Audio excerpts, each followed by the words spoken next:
नमस्कार स्टूडेंट्स। आज की कक्षा में आप सबका स्वागत है। लाइव स्ट्रीमिंग को हमने स्टार्ट कर दिया है। जल्दी से आप हमें कमेंट करके बता दीजिए कि आपको ऑडियो और वीडियो में कोई समस्या तो नहीं है। आवाज़ आपको क्लियर सुनाई दे रही है? जल्दी से बता दीजिए ताकि हम क्लास को इस प्रॉपरली स्टार्ट कर सकें। हाँ जी, कमेंट बॉक्स में आके आपको एक बार बता देना है कि ऑडियो और वीडियो आपको साफ सुनाई दे रही है। हाँ जी, तो अंजू, अंशु, सम्राट, करण, स्वाति, कृष्णा, हाँ जी, ऑडियो वीडियो सुनाई दे रहा है आपको? जल्दी बताइए, ऑडियो वीडियो सुनाई दे रहा है आपको? हाँ जी, क्लियर है? बता दीजिए जी। क्लास को हमने स्टार्ट कर दिया है।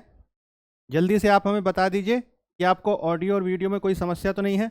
आवाज़ आप क्लियरली सुन पा रहे हैं जी? आवाज़ क्लियर है? बता दीजिए आप। ऑडियो वीडियो सुन पा रहे हैं? आवाज़ क्लियर है? हाँ जी, बताइए। क्लास को बेहतर तरीके से आप देख पा रहे हैं, सुन पा रहे हैं? ताकि हम क्लास को स्टार्ट कर सकें, जल्दी से कमेंट करके हमें बता दीजिए कि ऑडियो और वीडियो में कोई समस्या तो नहीं है, ऑडियो वीडियो सब क्लियर है, किसी तरीके की कोई दिक्कत तो नहीं है जी। तो मैं उम्मीद करता हूँ सब कुछ क्लियर होगा, आप आवाज़ सुन पा रहे होंगे, सब कुछ बेहतर है, आज की क्लास को आप देख पा रहे होंगे। तो हम क्लास को स्टार्ट करते हैं। जैसा कि आपको मालूम ही होगा कि ये जो हमारी क्लास है, इस क्लास को हम जो ऑफलाइन क्लास में आपको पढ़ा रहे हैं, उसी की कंटिन्यूएशन में आज की हम इस क्लास को आपके लिए कंडक्ट किए हैं, जिसमें जो हमारा मॉडर्न इंडिया का सिलेबस या आप कह सकते हैं मॉडर्न इंडिया का जो हमारा टॉपिक चल रहा है, उसी टॉपिक में एक नया टॉपिक आज हम आपके सामने डिस्कस करेंगे।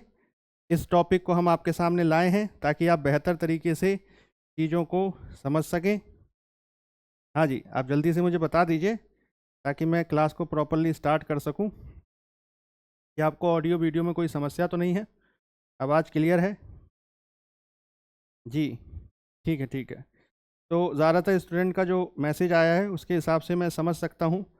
मुझे लगता है कि आपको किसी प्रकार की कोई दिक्कत नहीं होगी, ऑडियो और वीडियो साफ़ होगी, सब कुछ बेहतर तरीके से आपको सुनाई दे रहा है, सब कुछ बेहतर तरीके से आपको दिखाई दे रहा है। ठीक है, तो चलिए हम जो है आज की क्लास को आपके लिए स्टार्ट कर रहे हैं।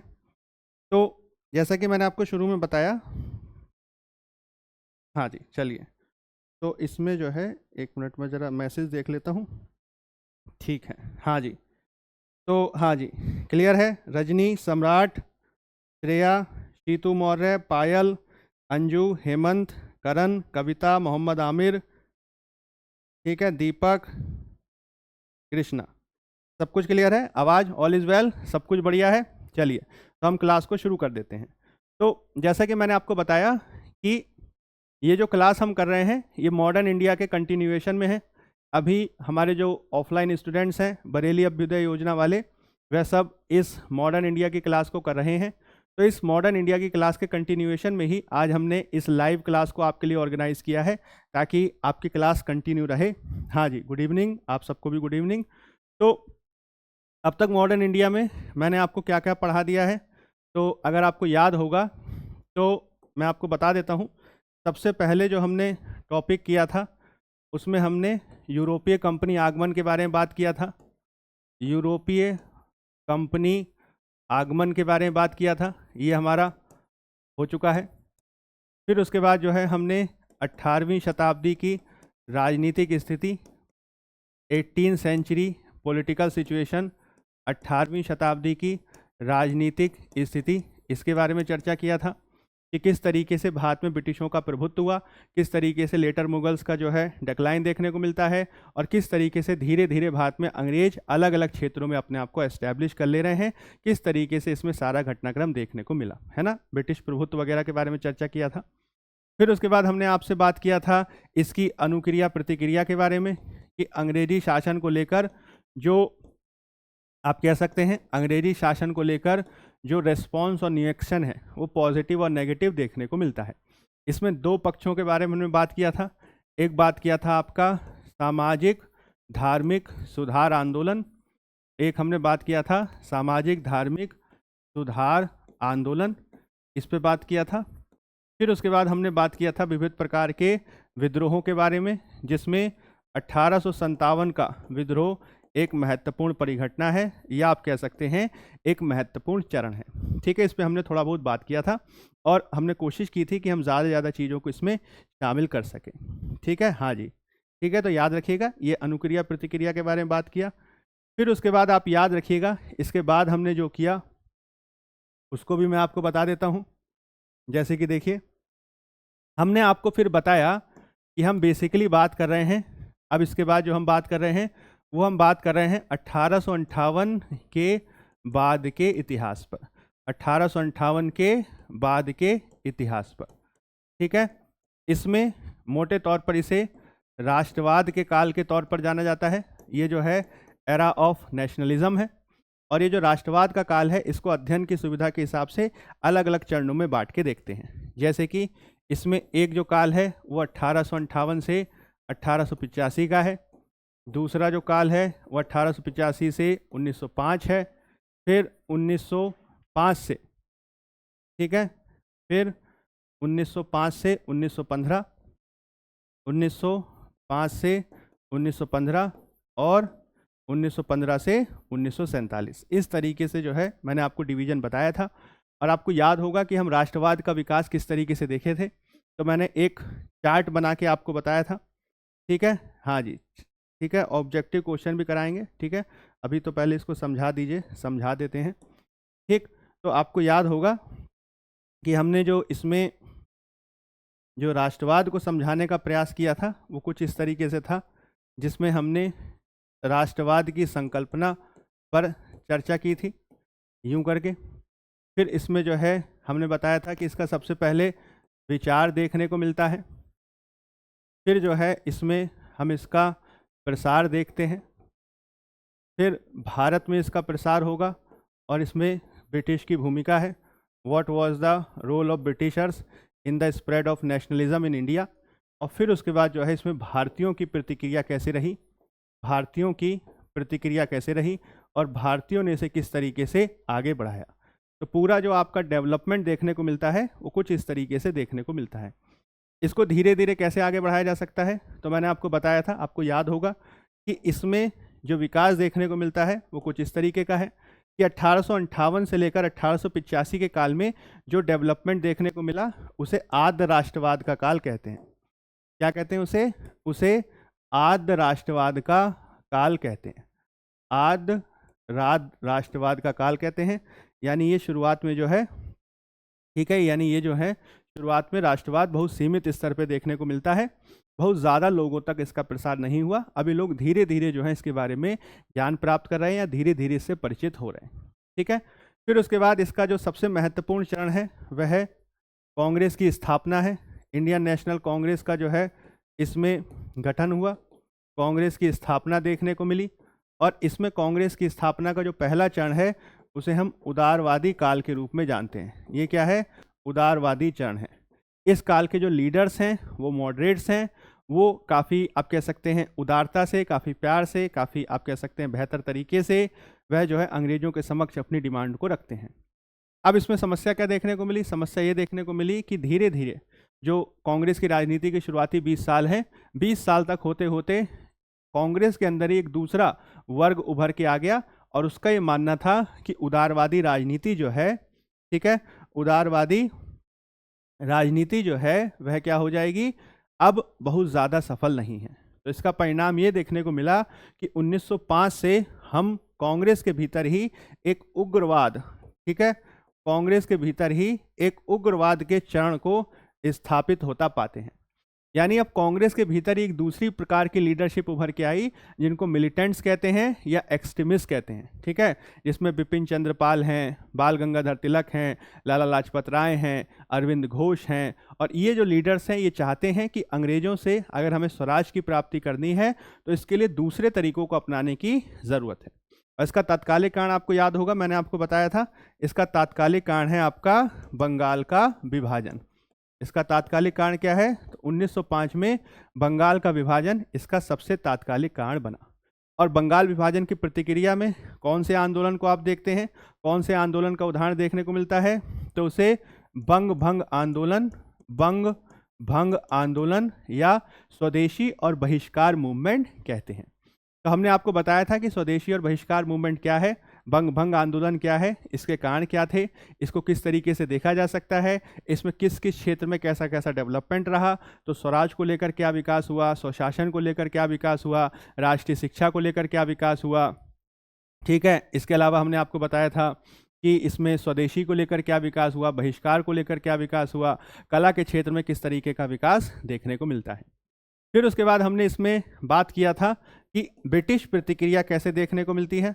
तो ब्रिटिश प्रतिक्रिया में मैंने आपको बताया था, जब अंग्रेजों को लगा कि बंगाल विभाजन हमारे लिए बैकफायर कर गया है, तो वो उस राजनीति की तरफ चले गए जो उनके लिए सबसे आसान था, यानी अब वो बांटो और राज करो, ठीक है, बांटो और राज करो की नीति की तरफ चले गए।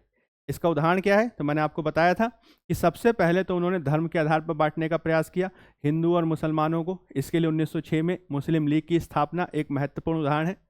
इसके अलावा आप याद रखेंगे कि उन्होंने उदारवादी और उग्रवादी उन दोनों में भी जो है मतभेद डालने का प्रयास किया।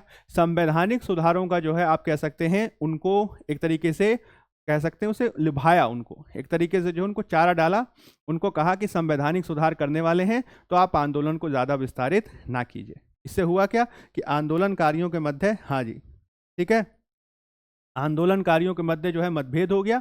और स्पेशली 1906 के कांग्रेस अधिवेशन तक आते आते उदारवादी अब इस बात पे विचार कर रहा है कि क्या स्वदेशी बहिष्कार बंगभंग मूवमेंट को पूरे भारत में स्प्रेड किया जाना चाहिए, कि या जो है हम उसे केवल बंगाल तक ही सीमित रखें।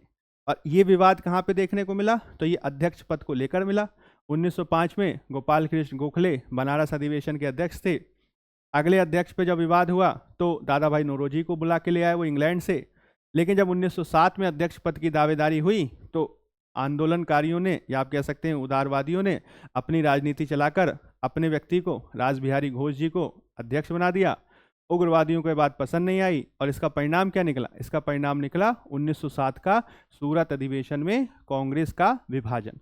उग्रवादी और उदारवादी के बीच कांग्रेस दो भाटे में बंट गई। ठीक है, सारी चीज मैं आपको बता चुका हूँ, क्लास में हम कर चुके हैं। ठीक है, रिवीजन मैंने इसलिए किया ताकि थोड़ा सा आपको समझ में आए। अब आपको ध्यान रखना है कि 1907 तक आते आते या 1909 तक आते आते स्थिति ये हो चुकी है कि कांग्रेस विभाजित है, हिंदू मुस्लिमों में जो है सांप्रदायिक दंगों की स्थिति देखने को मिल रही है। उदारवादी राजनीति जो पहले से चली आ रही थी अब वो बहुत ज़्यादा प्रासंगिक नहीं है। और अंग्रेजों ने जो संवैधानिक सुधार वगैरह भी किए हैं, जिसे मॉर्लेमेंटो सुधार वगैरह कहते हैं, वो बहुत ज़्यादा सक्षम तरीके से लागू नहीं हुए। उसमें भी जो है हिंदुओं और मुस्लिमों का बंटवारा देखने को मिला। तो इसका प्रभाव युवा वर्ग पे क्या पड़ेगा? ठीक है, इसका प्रभाव जो है, जो युवा वर्ग है, जो नई आकांक्षाएं देख रहा है, जो नेतृत्व के लिए उदारवाद की तरफ या उग्रवाद की तरफ देख रहा है, जब उसको इस बात से, सारी की सारी चीज़ों से जब उसको निराशा हासिल हुई, तब बहुत सारे भारत में युवा जो व्यक्ति हैं वो क्रांतिकारी आंदोलन की तरफ मुड़ गए। तो यही जो है आपकी क्रांतिकारी आंदोलन की पृष्ठभूमि है। आप देख सकते हैं ये जो क्रांतिकारी आंदोलन है इसके प्रथम चरण के बारे में हम बात करने जा रहे हैं। अब ये जो क्रांतिकारी आंदोलन का जो प्रथम चरण है, इसका बैकग्राउंड बताने के लिए ही मैंने आपको पूरा, आप याद रख सकते हैं, पूरा का पूरा जो है मैंने आपको एक पूरा बैकग्राउंड बताया कि किस तरीके से नेशनल मूवमेंट आगे बढ़ रहा था। कहानी क्या है? कहानी बहुत सिंपल है कि भारत में हो क्या रहा था। भारत में ये हो रहा था कि 1885 में कांग्रेस की स्थापना के बाद उम्मीद ये की जा रही थी कि बेहतर ढंग से राष्ट्रीय आंदोलन आगे बढ़ेगा, लेकिन शुरुआती 20 साल जो उदारवादियों के रहे वो बहुत ज़्यादा सफल करने वाले नहीं थे। इसकी प्रतिक्रिया में उग्रवादियों का एक दल उभर के आया, उग्रवादियों का एक गुट उभर के आया, लाल बाल पाल आदि के नेतृत्व में। उनके नेतृत्व में जो है स्वदेशी और बहिष्कार आंदोलन देखने को मिला। लेकिन इनके साथ भी समस्या ये पैदा हो गई कि ये युवाओं को बेहतर प्रकार का नेतृत्व नहीं दे सके। परिणाम ये निकला कि अंग्रेजों ने इनके खिलाफ कर दी कार्रवाई। बहुत सारे नेताओं को या तो जेल में डाल दिया गया या बहुत सारे नेताओं को निर्वासित कर दिया गया। कुछ ने राजनीति से संन्यास ले लिया। तो युवा वर्ग इस पूरी पृष्ठभूमि में क्या करे? तो युवा वर्ग को चाहिए था एक नेतृत्व, युवा वर्ग को चाहिए था तुरंत परिणाम, तो वो सारे के सारे युवा मुल गए आपके किसकी तरफ, तो वो चले गए आपके क्रांतिकारी आंदोलन की तरफ। तो इसी क्रांतिकारी आंदोलन को हमें यहाँ पे समझने की जरूरत है, जिसके बारे में हम आपसे बात करने जा रहे हैं। ठीक है, मैं उम्मीद करता हूं कि पृष्ठभूमि थोड़ा बहुत आपको समझ में आया होगा, जो हमारी क्लास में ऑफलाइन की क्लास में रेगुलर रहे होंगे। ठीक है, हाँ, जो हमारे, हाँ जी, हाँ जी, जो हमारे क्लासरूम में रेगुलर रहे होंगे, मैं उम्मीद करता हूं उनको ये सारी पृष्ठभूमि समझ में आई होगी, बाकी स्टूडेंट ने भी पढ़ाई होगा। तो अब हम क्रांतिकारी आंदोलन के बारे में आपसे बात करने जा रहे हैं। ठीक है, यहाँ पे आप देख सकते हैं क्रांतिकारी आंदोलन के प्रथम चरण पर आज हम आपसे बात करेंगे। ठीक, मैं उम्मीद करता हूँ कि आप क्रांतिकारियों को समझते होंगे, क्रांतिकारियों के जो है विविध प्रकार के आयामों को समझते होंगे। हालांकि बहुत सारे जो विद्यार्थी हैं वो क्रांतिकारी आंदोलन के दूसरे चरण को लेकर ज़्यादा जानकारी रखते हैं, क्रांतिकारी आंदोलन के पहले चरण को लेकर उनमें ज़्यादा जानकारी नहीं है।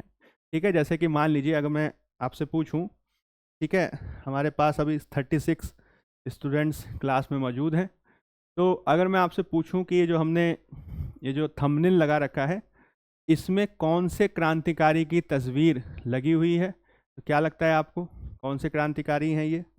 ठीक है, कि हमने ऐसी रैंडम लगा दिया। ठीक, यहाँ पे आपको थंबनेल में 2 लोगों की तस्वीर मिलेगी। एक तो ये मेरी तस्वीर है, ठीक है, मेरा नाम भी सुखदेव है, लेकिन मैं क्रांतिकारी नहीं हूँ। ठीक, और वैसे भी सुखदेव जो थे वो क्रांतिकारी वो दूसरे चरण वाले थे। ठीक है, तो इनको तो हटा देते हैं। इनके बारे में बताइए, ये क्रांतिकारी जो आपको दिख रहे हैं ये कौन है? ठीक है, आप में से कोई इन्हें पहचानता है कि आपको लगा कि ऐसी लगा दिया इन्होंने फोटो? बताइए। सबसे पहले तो इसी से शुरू करते हैं। क्या लगता है आपको? सम्राट, रजनी, उमेश, कविता कुमारी कह रही yes sir. Yes sir, answer बताइए। अच्छा, दीपक कह रहे हैं राज बिहारी बोस है। ओके, और बताइए बाकी को क्या लगता है? ठीक है, आई थिंक, अच्छा, ओके, और बाकी स्टूडेंट का क्या कह रहे हैं? भानु सिंह कह रहे हैं खुदीराम बोस है। ओके, सम्राट कह रहा है राज बिहारी बोस। अच्छा, हैं दोनों बोस ही। और कोई स्टूडेंट क्या लगता है उनको? किस क्रांतिकारी की तस्वीर है? किस क्रांतिकारी के बारे में बात हो रही है, या कौन से क्रांतिकारी की तस्वीर यहाँ पे लगाई गई है? ठीक है, ज़्यादातर क्रांतिकारी जो हैं वो भगत सिंह, चंद्रशेखर आज़ाद, राजगुरु, इन पे तो बहुत सारी जो है आप कह सकते हैं मूवीज़ वगैरह भी बनी हैं। ठीक है, लेकिन ये कौन से क्रांतिकारी हैं? आपने ये आंसर बता दिया। अच्छा, कौन सा आंसर बता दिया भाई, बताइए कौन है ये? क्या लगता है आपको? खुदीराम बोस, जिसको सबसे कम उम्र में फांसी दिया गया था, कह सकते हैं सबसे कम उम्र में दिया गया था। करण सिंह कह रहे हैं खुदीराम बोस। और बताइए, और बाकी स्टूडेंट, क्लास के स्टूडेंट बताइए, जो क्लास ले रहे हैं अभी, जल्दी बताइए। रजनी, खुदीराम बोस। अच्छा, और बाकी स्टूडेंट को क्या लगता है? बाकी स्टूडेंट को मतलब नहीं, हटाओ छोड़ो, होंगे कोई? हाँ जी, ठीक है। तो वैसे ज़्यादातर स्टूडेंट जो है, हालांकि आंसर तो 2 ही आए, एक को कह रहे हैं राज बिहारी, एक कह रहे हैं खुदीराम। नेहा जी कह रही हैं खुदीराम बोस हैं। ठीक है, खुदीराम बॉस। अच्छा, खुदीराम बॉस हैं ये। ठीक है, और बताइए। ठीक है, सोहन कह रहे हैं एम है। एम मतलब आप खुद? ठीक है, खुदीराम बोस। और बताइए बाकी स्टूडेंट का क्या कहना है भाई, जल्दी बताइए ताकि हम शुरू कर सकें। हाँ जी, अंजू देवरी, खुदीराम बोस। अच्छा, सबने एक का नाम पकड़ लिया है, खुदीराम बोस। और बताइए, खुदीराम बोस ही लग रहे हैं। अच्छा, आपने देख रखा है खुदीराम बोस जी को। ठीक है, चलिए ठीक है, तो ये खुदीराम बोस ही हैं। जैसा कि सम्राट जी कह रहे हैं कि ये सबसे कम उम्र में जो है फांसी पे चढ़ने वाले क्रांतिकारियों में से थे, तो बात ठीक है। और यही जो है सबसे इम्पॉर्टेंट पर्सनैलिटी हैं प्रथम क्रांतिकारी आंदोलन के चरण से। हालांकि और भी बहुत सारे हैं, उनके बारे में हम बात करेंगे। ठीक है, तो क्रांतिकारी आंदोलन को शुरू करने से पहले कुछ इम्पॉर्टेंट बातें मैं आपके साथ डिस्कस करूंगा कि किस तरीके से क्रांतिकारी आंदोलन को पढ़ने की ज़रूरत है। ठीक है, तो देखिए, आप याद रखिएगा, जब हम क्रांतिकारी आंदोलन के बारे में बात करते हैं, जब हम क्रांतिकारी आंदोलन के बारे में बात करते हैं, तो इसमें आप इस बात को ध्यान रखेंगे कि क्रांतिकारी आंदोलन में, हाँ जी, सबसे पहले, हाँ जी, हाँ जी, क्रांतिकारी आंदोलन में, हाँ जी, क्रांतिकारी आंदोलन में आप याद रखिएगा कि इसमें क्रांतिकारी आंदोलन, इसमें कौन कौन सी बातें जो हैं हमें पढ़नी है। सबसे पहले तो हमें पता होना चाहिए कि इसमें इसका तात्पर्य क्या है? What do you mean by the, what do we mean by the, हाँ जी, हाँ जी, हाँ जी, ठीक है, ठीक है। हम इससे क्या तात्पर्य समझते हैं, इसका मतलब क्या है, क्रांतिकारी आंदोलन का तात्पर्य क्या है। दूसरा जो है हम करेंगे कि इसके विविध चरण किस प्रकार से देखने को मिलते हैं, इसके अलग अलग चरण हमें किस प्रकार से देखने को मिलते हैं। तीसरा चीज़ क्या है कि भारत में क्रांतिकारी आंदोलन के प्रसार के या उद्भव के कारण क्या रहे, आखिर वो क्या रीज़न रहे जिसके चलते क्रांतिकारी आंदोलन का प्रसार हुआ। फिर उसके बाद हम इसमें देखेंगे कि इसमें अलग अलग क्षेत्रों में विविध प्रकार के उदाहरण क्या देखने को मिलते हैं, कौन कौन से क्रांतिकारी जो हैं वह हमारे भारत में देखने को मिले, यानी विविध क्षेत्रों में, ऐसे याद कर सकते हैं, विविध क्षेत्रों में, अलग अलग एरियाज में, विविध क्षेत्रों में इसका प्रसार कैसे हुआ। ठीक है, जैसे कि इसका उदाहरण है आपका महाराष्ट्र, महाराष्ट्र में सबसे पहले देखा गया। फिर उसके बाद है इसका बंगाल या कलकत्ता। फिर हम इसका उदाहरण जो है पंजाब में देखते हैं। ठीक, इसका उदाहरण जो है हम दक्षिण भारत में भी देखते हैं। ठीक, और साथ ही साथ हम इसका जो उदाहरण है वो विदेश में भी देखते हैं।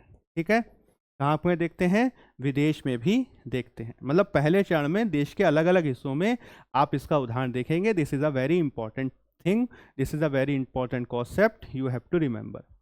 ठीक है, याद रखिएगा। ठीक है, तो महाराष्ट्र में, बंगाल में, पंजाब में, दक्षिण भारत में, विदेश में, अलग अलग क्षेत्रों में इसका प्रसार देखने को मिला। अब इसी में जो अगली बात आपको ध्यान रखनी है वो है इससे संबंधित, वो है इसका, आप याद रख सकते हैं, उसमें याद रखेंगे इनके कार्यक्रम क्या थे, आखिर ये करना क्या चाहते थे, इनका उद्देश्य क्या था। ठीक है, कार्यक्रम क्या था, आप क्या करना चाहते थे, ये उद्देश्य क्या था। ठीक है, याद रखिएगा कार्यक्रम के बारे में। फिर उसके बाद अगला चीज़ जो हम इसमें पढ़ेंगे वो पढ़ेंगे कि इनकी सफलता या असफलता, सफलता या असफलता, ठीक, इसके कारक क्या रहे। ठीक है, what were the different factors in relation to the success, और you can say the failure और the limitations, what were the different kind of factor related to it. ठीक है, इनकी सफलता या असफलता के कारक किस प्रकार के रहे, किस तरीके से इनका प्रसार देखने को मिला। ठीक है, याद रखिएगा, ये भी हमारे लिए काफ़ी इंपॉर्टेंट है। ठीक, तो ये हो गया इसका एक मोटा मोटा, एक आप कह सकते हैं पहलू क्रांतिकारी आंदोलन में। सबसे पहले इसका तात्पर्य, फिर इसके विविध चरण, फिर इसके कारण, फिर इसका विविध क्षेत्रों में प्रसार, जैसे कि महाराष्ट्र, बंगाल, पंजाब, दक्षिण भारत और विदेश, और फिर इससे रिलेटेड कुछ कार्यक्रम, सफलता असफलता के कारक, या फिर आप इसमें यहाँ पे एक और पॉइंट ऐड कर सकते हैं, इनका योगदान, जो मतलब इसी से जुड़ा हुआ है। सफलता असफलता के कारक में ही आ जाएगा इनका योगदान, what was there contribution towards the Indian national movement. ठीक है, पंजाब के पास क्या लिखा, ठीक है, पंजाब के पास लिखा है दक्षिण भारत। ठीक है, अगर आपको नहीं दिखा होगा तो याद कर लीजिएगा, पंजाब के पास लिखा है दक्षिण भारत, महाराष्ट्र, बंगाल, पंजाब, दक्षिण भारत, फिर विदेश। ठीक है, महाराष्ट्र, बंगाल, पंजाब, दक्षिण भारत और विदेश। ठीक है, इंडियन क्लास कह रहे हैं मैडम भीखा जी कामा, सही बात है, बहुत सारे लोग थे, श्याम जी केश वर्मा, मैडम भीखा जी कामा। ठीक, उसके अलावा जिमरमैन प्लान है, इसके अलावा जो है आपके और भी बहुत सारे मैं आपको बता दूंगा। ठीक है, सारे की सारी चीज़ हम इसमें करेंगे। अब देखिए एक एक करके जो है मैं इसके बारे में आपको बताने का प्रयास करूंगा। पहले सबसे पहले इसकी एक बेसिक आपको जो है आइडिया बता देता हूँ कि इसको किस तरीके से पढ़ना है, थोड़ा बहुत कहानी आपको बता देता हूँ। फिर उसके बाद जो है इससे संबंधित जो फैक्ट्स हैं वो हम जो है इससे डिस्कस कर लेंगे। ठीक है, कहानी क्या है, कहानी बहुत सिंपल है। ठीक है, एकदम क्लियर जो है मैं आपको कहानी सुनाता हूँ। कहानी इसकी एकदम क्लियर है। कहानी क्या है, कहानी ये है कि भारत में 1858 के बाद राष्ट्रवाद का प्रसार हो चुका था। राष्ट्रवाद का प्रसार शुरुआत में सीमित था, यानी वो आद्य राष्ट्रवाद के चरण में था, काफ़ी सीमित राष्ट्रवाद का चरण था। इसका भारत में सबसे अच्छा उदाहरण क्या देखने को मिलता है, आप सब जानते ही होंगे, various kind of political organisations का निर्माण हुआ। अलग अलग प्रकार के राजनीतिक संगठनों का निर्माण हम देखते हैं। इन राजनीतिक संगठनों का निर्माण जो हुआ वो आपका बंगाल के क्षेत्र में हुआ, बम्बई के क्षेत्र में हुआ, मद्रास के क्षेत्र में हुआ, लंदन में भी हुआ, और 1858 और उसके पहले के काल से जो पॉलिटिकल ऑर्गेनाइजेशन बने, धीरे धीरे विकसित होते होते होते होते 1885 में कांग्रेस के निर्माण की तरफ चले गए। अभी जो कांग्रेस का निर्माण हुआ उससे अपेक्षा की जा रही थी कि वह राष्ट्रीय आंदोलन को बेहतर तरीके से आगे बढ़ाएगा। ऐसा हुआ भी। शुरुआत के जो 20 साल हैं इंडियन नेशनल कांग्रेस के, वो उदारवादी चरण के रूप में देखने को मिलते हैं, यानी एक मॉडरेट फेज है। अभी जो मॉडरेट फेज के जो लीडर्स हैं उनके बारे में ये कहा गया, या उनकी एक सीमा ये देखी गई कि ये बहुत अच्छी तरीके से राष्ट्रीय आंदोलन को दिशा नहीं दे सके, क्योंकि अंग्रेज इनकी बहुत सारी बात नहीं माना। तो हुआ क्या कि 1905 तक आते आते भारतीय राष्ट्रवादियों के मन में आया कि अब उदारवादी पॉलिटिक्स जो है वह सफल नहीं रह गई है। Now we need to adopt another kind of measures, and there came the, you can say, the second phase of Indian National Congress, that is called the, you can say, the extremist phase और the militant phase. अब भारतीय राष्ट्रीय कांग्रेस में उग्रवादी चरण का उत्थान हुआ। ये जो उग्रवादी चरण है, ठीक है, इस उग्रवादी चरण में आप याद रखिएगा लाल बाल पाल आदि के नेतृत्व में इंडियन नेशनल कांग्रेस आगे बढ़ी, लेकिन अंग्रेजी सरकार भी तैयार बैठी थी, उसने भी अपनी डिवाइड एंड रूल की पॉलिसी अडॉप्ट कर दी। यानी समस्या क्या हुआ? समस्या ये हुआ कि अब क्रांतिकारियों के समक्ष है नेतृत्व का अभाव। बहुत सारे लीडर्स को या तो जेल में डाल दिया गया है या उनको कांग्रेस से बाहर कर दिया गया है। अब वो नहीं समझ पा रहे हैं कि करें थी क्या करें। तो ऐसी दिशा में ही भारत में क्रांतिकारी आंदोलन का उद्भव होगा। अब अगर आपसे कोई पूछे कि आप ये बताइए कि क्रांतिकारी आंदोलन से तात्पर्य क्या है, what do you mean by the revolutionary movement, ठीक है, तो नाम से ही आप समझ सकते हैं क्रांतिकारी आंदोलन, ठीक है, क्रांतिकारी आंदोलन या क्रांतिकारी विचारधारा, ये है क्या? तो ये बेसिकली एक रेवोल्यूशनरी, ठीक है, रेवोल्यूशनरी, ठीक है, ये एक प्रकार की रेवोल्यूशनरी आइडियोलॉजी है, एक प्रकार की जो है ये क्रांतिकारी विचारधारा है। यानी क्रांति का मतलब क्या होता है? क्रांति का मतलब होता है कि ये तीव्र परिवर्तन चाहते हैं, इन्हें तुरंत रिजल्ट चाहिए। They wanted to establish their rule और they wanted to establish their freedom, ठीक है, within a short span of time. यह कांग्रेसी लीडर्स के समान लंबे समय में धीरे धीरे क्रमिक रूप से होने वाली स्वतंत्रता या स्वराज की प्राप्ति में विश्वास नहीं करते हैं, इन्हें तुरंत रिजल्ट चाहिए, ठीक है।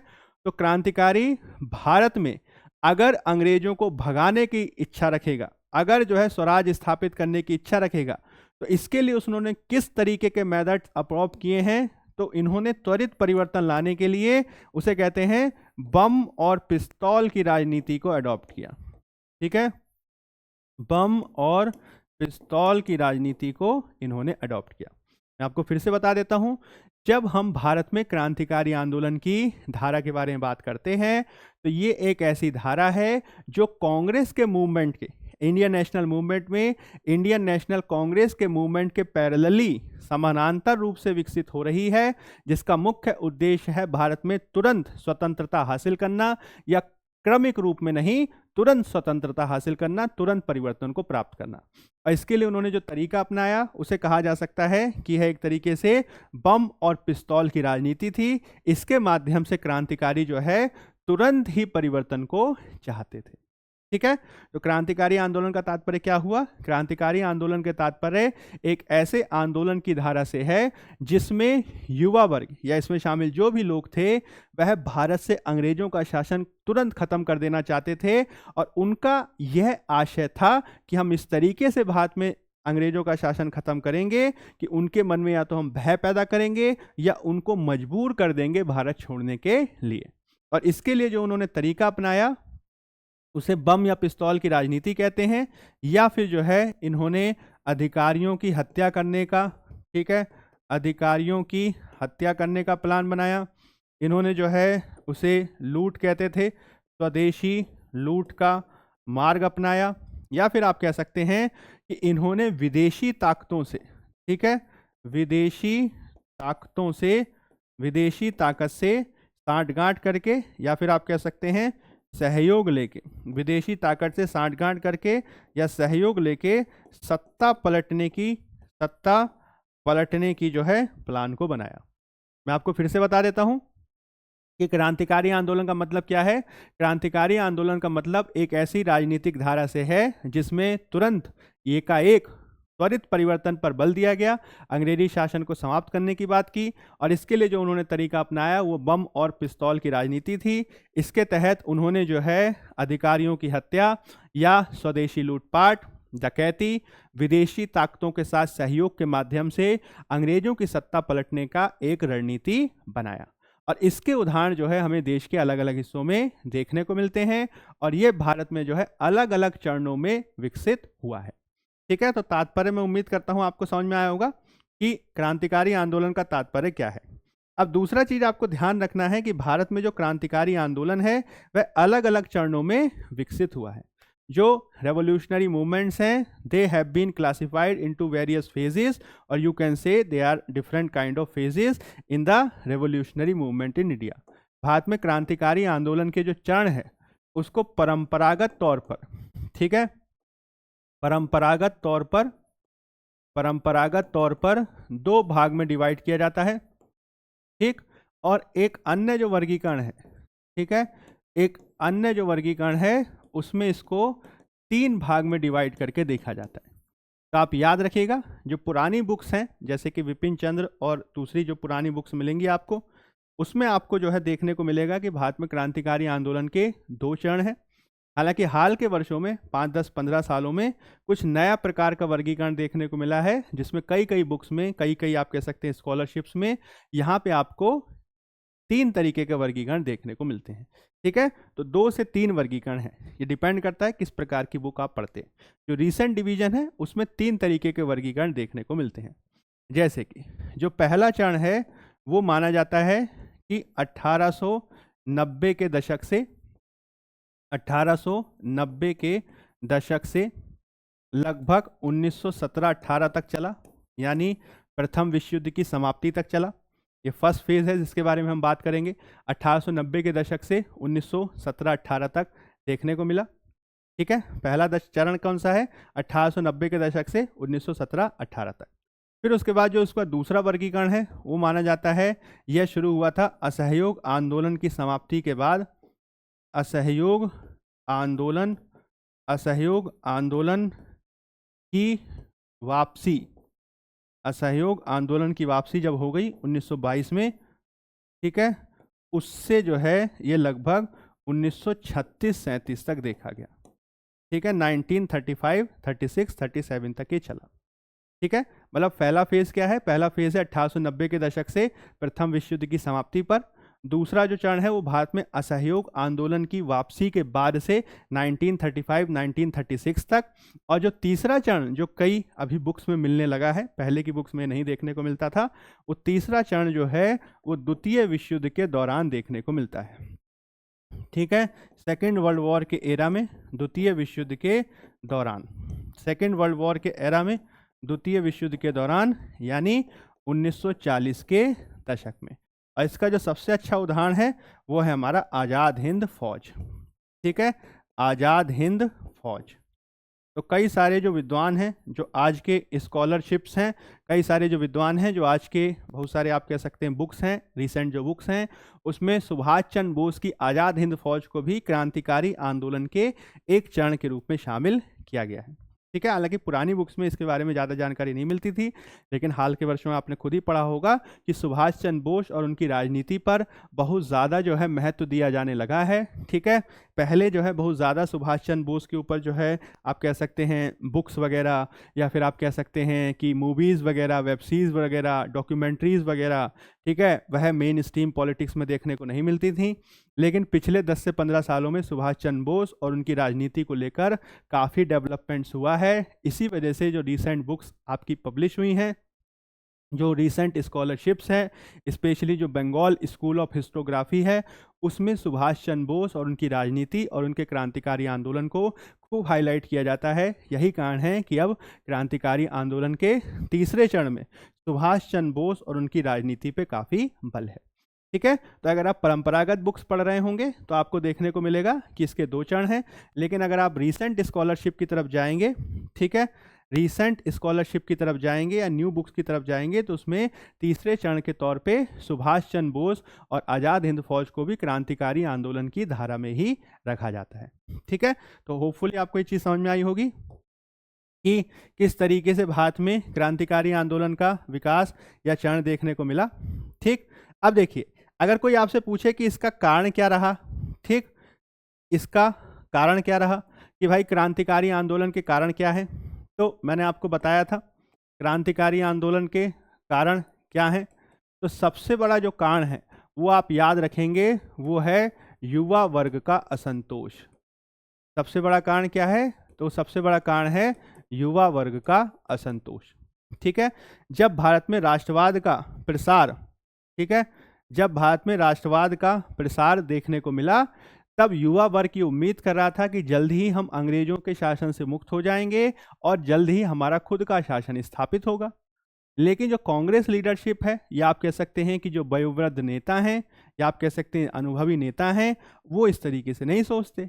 उन्हें लग रहा था कि आज़ादी जो है या जो भी है स्वशासन धीरे धीरे प्राप्त होगा। तो इस धीरे धीरे की राजनीति में युवा वर्ग को लगता था कि हमारा तो नंबर ही नहीं आ पाएगा, बहुत लंबा समय लगेगा। तो युवा वर्ग का असंतोष था स्पेशली कांग्रेस लीडरशिप से। ठीक है, युवा वर्ग जो है वो असंतुष्ट है कांग्रेस लीडरशिप से और वो चाहता है त्वरित परिणाम। उसे चाहिए कि भाई आज ही आज, ठीक है, आज के आज ही जो है हमें रिजल्ट मिल जाए। ठीक है, आज ही फॉर्म भरा है, आज ही रिजल्ट आ जाए, आज ही आईएएस बन जाए। ठीक है, उस टाइप का ये तुरंत परिणाम की तरफ जा रहा है। और जब उसको कांग्रेस की राजनीति में लगा कि नहीं भाई इतनी जल्दी तो आज़ादी इनके हिसाब से नहीं मिलेगी, तो कुछ और ही चाह रहे हैं, तब इन्हें लगा कि नहीं अब हमें खुद से कार्य करना पड़ेगा। ठीक है, इसमें बहुत सारे आर्थिक कारक भी थे। ठीक है, इसमें बहुत सारे आर्थिक कारक भी थे, जिसमें ब्रिटिश औपनिवेशिक नीति, ब्रिटिश औपनिवेशिक नीति सबसे ज़्यादा इम्पॉर्टेंट है। ब्रिटिश औपनिवेशिक नीतियाँ सबसे ज़्यादा इम्पॉर्टेंट हैं। इसके बारे में मैंने आपको बताया था कि भारत का जो शासन है, अंग्रेजी शासन, उसको औपनिवेशिक शासन कहा जाता है। It is basically called as the, you can say the kind of rule which was exploitative in nature, ठीक है, which was colonialist in nature, और that has been divided into 3 part. ठीक है, भारत में अंग्रेजों के अंग्रेजी शासन को, औपनिवेशिक शासन को 3 भागों में बांटा जाता है। ठीक है, 1757 से लेकर 1813 का काल वणिकवाद का काल है, 1813 से 1858 का काल औद्योगिक पूंजीवाद का काल है, और 1858 के बाद का काल वित्तीय पूंजीवाद का काल है। ठीक है, इस पूरे काल में अंग्रेज जो है भारत का शोषण कर रहा है। और जब भारतीय शोषण के बारे में, ठीक है, भारतीय शोषण के बारे में जब लोग जान गया, ठीक है, कांग्रेस की लीडरशिप ने ही आर्थिक राष्ट्रवाद के तहत सबको बताया कि किस तरीके से भारत का शोषण हो रहा है, और जब युवा वर्ग को इसके बारे में पता चल गया तो उन्हें कांग्रेस की लीडरशिप पे और गुस्सा आया।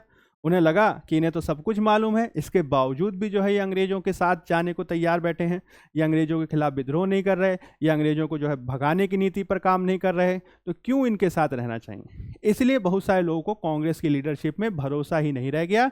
उन्हें लगा कि अंग्रेजी शासन जो औपनिवेशिक है, अंग्रेजी शासन जो शोषणकारी है, तो जब तक उसको विद्रोह करके, जब तक उसको फोर्सफुली, जब तक उसको जो है आप कह सकते हैं बल के आधार पर भगाया नहीं जाएगा, तब तक वो जो है देश से नहीं जाएंगे। ठीक है, इसलिए उन्होंने कहा कि भाई चाहे हिंसा करो, चाहे बम मारो, चाहे जो है गोली मारो, चाहे जो है हत्या करो, चाहे डकैती डालो, चाहे अंग्रेजी राज के साथ, अंग्रेजी राज के खिलाफ दूसरे देशों के साथ सहयोग करो, बट इन्हें भगाओ। ठीक है, तो इस तरीके की नीति पर क्रांतिकारी आपके अमल करने लगे। ठीक है, आर्थिक कारक में एक्सप्लॉयटेटिव पॉलिसीज हैं।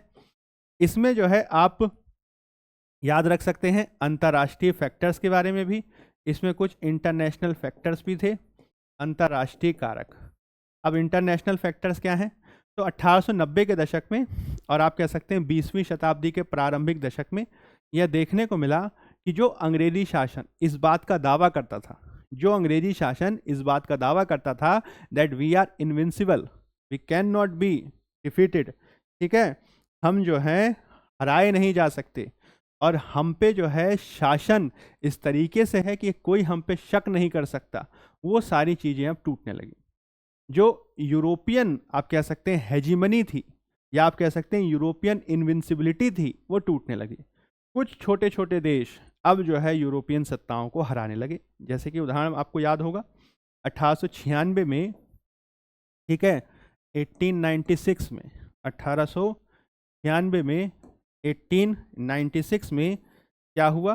तो 1896 में मोटे तौर पर आप याद रखेंगे, इटली को, जो एक यूरोपियन कंट्री था, उसको आज का इथोपिया, जो उस समय अबिसीनिया के नाम से जाना जाता था, इटली को अबिसीनिया ने हरा दिया।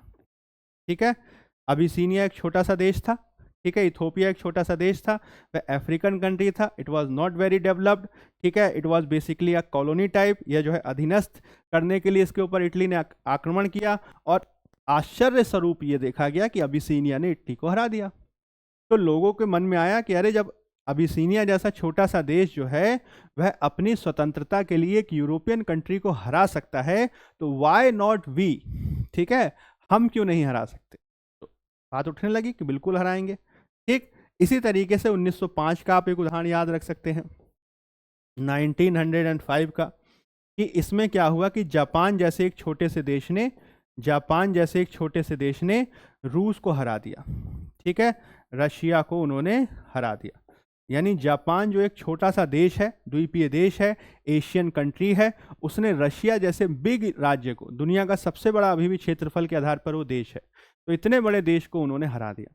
तो जब जापान ने जो है रशिया को हरा दिया, तब भारतीयों को लगा कि अरे, हम क्यों नहीं हरा सकते भाई, हम भी इनको हराएंगे, और इसके लिए चाहे हमें हिंसा का ही सहारा क्यों ना लेना पड़े, लेकिन हम इस हिंसा का सहारा भी लेंगे। ठीक है, तो ये कुछ अंतर्राष्ट्रीय घटनाएं हैं जिससे क्रांतिकारी प्रेरित हो रहे हैं। इसी समय जो है आप याद रख सकते हैं कि इसमें जो है इन्हें रूसी निहिलिस्टों, ठीक, रूसी निहिलिस्ट, और साथ ही साथ इन्हें आयरलैंड से भी प्रेरणा मिल रही थी।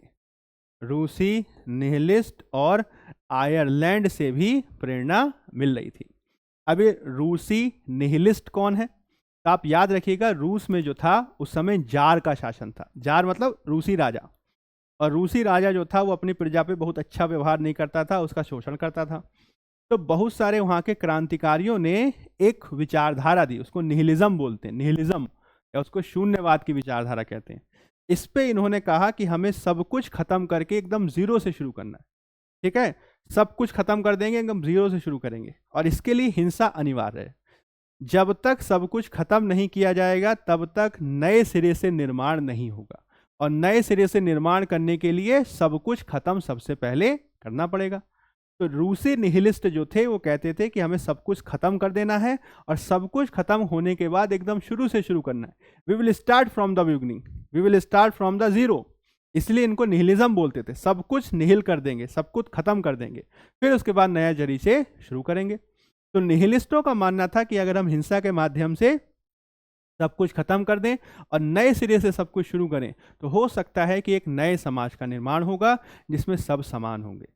तो भारत के जो क्रांतिकारी थे वह भी जो है इनसे काफ़ी प्रेरित हो रहे थे, और उन्हें लग रहा था कि अगर हम भी भारत में अंग्रेजों के शासन को समाप्त करके एकदम शुरू से शुरू करें, भारतीयों की सत्ता को एकदम जीरो से शुरू करें, तो हो सकता है कि हमारा शासन और अच्छे तरीके से स्थापित होगा। तो यह भी काफ़ी प्रभावित हो रहे हैं।